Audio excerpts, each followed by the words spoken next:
Great. Welcome, Manish. Lovely to meet you. I was wondering if you could tell me what you've done at MoneyLion. Sure. So as VP of product at MoneyLion, large part of my responsibility was on the banking side. So when I joined the company, one of the big initiatives that we had taken on was to launch a brand new checking account for our users. I was kind of tasked to get this launched to our users. It was something that we had basically built out with a number of integrations with third parties. But within 6 months, we had gone all the way from inking partnerships deals all the way to launch, and that was something that I was primarily responsible for at MoneyLion. Very exciting. So obviously, we've all been through that 2018 crash, and we were just talking that I'd just seen this, re-seen the Too Big to Fail movie. Shocking. But I guess that's why it's so exciting, all the innovation that's happening now in the banking industry, in the startups that are in the banking industry, who are sort of pushing gently the incumbents to actually change some of their stuff. What's your view on that? Yeah, I mean, right now, obviously, there's a lot of money being thrown around, a lot of funding for a lot of these startups, a lot of these challenger banks. And so, subsequently, you're seeing a lot of players in this field. I think what'll be really interesting is, as we move forward and, as the economic climate changes, when money starts drying up, that's when we'll really start to see, who will sort of weather the storm and be able to really kind of hit that path of profitability. That's a big thing that we always talk about is, especially in banking, is what is that path to profitability look like?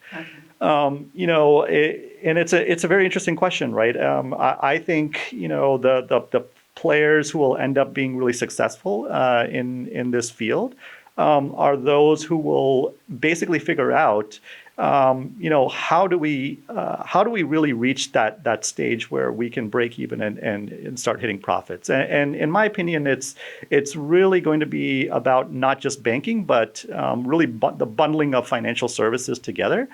This is something that we talked a lot about at MoneyLion, and something that we really focused on was bundling a lot of these services together, so you're able to kind of cross-sell from one service to the next.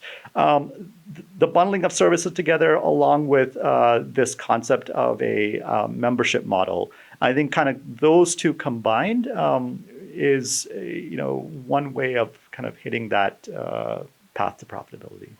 And how do you think the incumbent banks feel about all the innovation? I mean, we're in the heart of it here in Silicon Valley. What do you think's going on behind closed doors? Because I couldn't get any of the big banks to come to this panel, which is unusual. I've had a few panels with big banks. Sure. So I think something's afoot. In other words, they can feel all the change that's happening. So. Yeah, I mean, I think from the perspective of the big banks, they definitely see this disruption. I mean, you start to see these challenger banks coming up. They're continuously, growing in terms of users and getting larger and larger. I think they definitely feel it. They obviously have the benefit of being around for many years, having a very large, user base. It's interesting when we did kind of user studies and we talked to users. We're trying to figure out, okay, what is it about your bank that you like or dislike? And what we found was users they're not super happy about where they bank. The big sort of obstacle for them to switch banks is just pure inertia. For them to kind of switch all of their billing, all of their direct deposits over to another bank. Yes. But I think what's happening and what we're starting to see now is the dropping of fees, the ability to provide more instant payment methods. Just being able to, access the mobile app and being able to, take out a loan or access your banking functionality within a matter of seconds, is really where these challenger banks are starting to win. And, I think a lot of these large banking institutions are taking note of that. And that's why you see a lot of kind of investment in being made on building out products on the digital side. Great. Well, I'm sure the future's bright because definitely I would like to see the incumbents like change or go, whatever they want to do. Yeah. So that would be great. So thank you so much for coming, and I think it's going to be a fabulous panel. Thank you very much. I'm looking forward to it.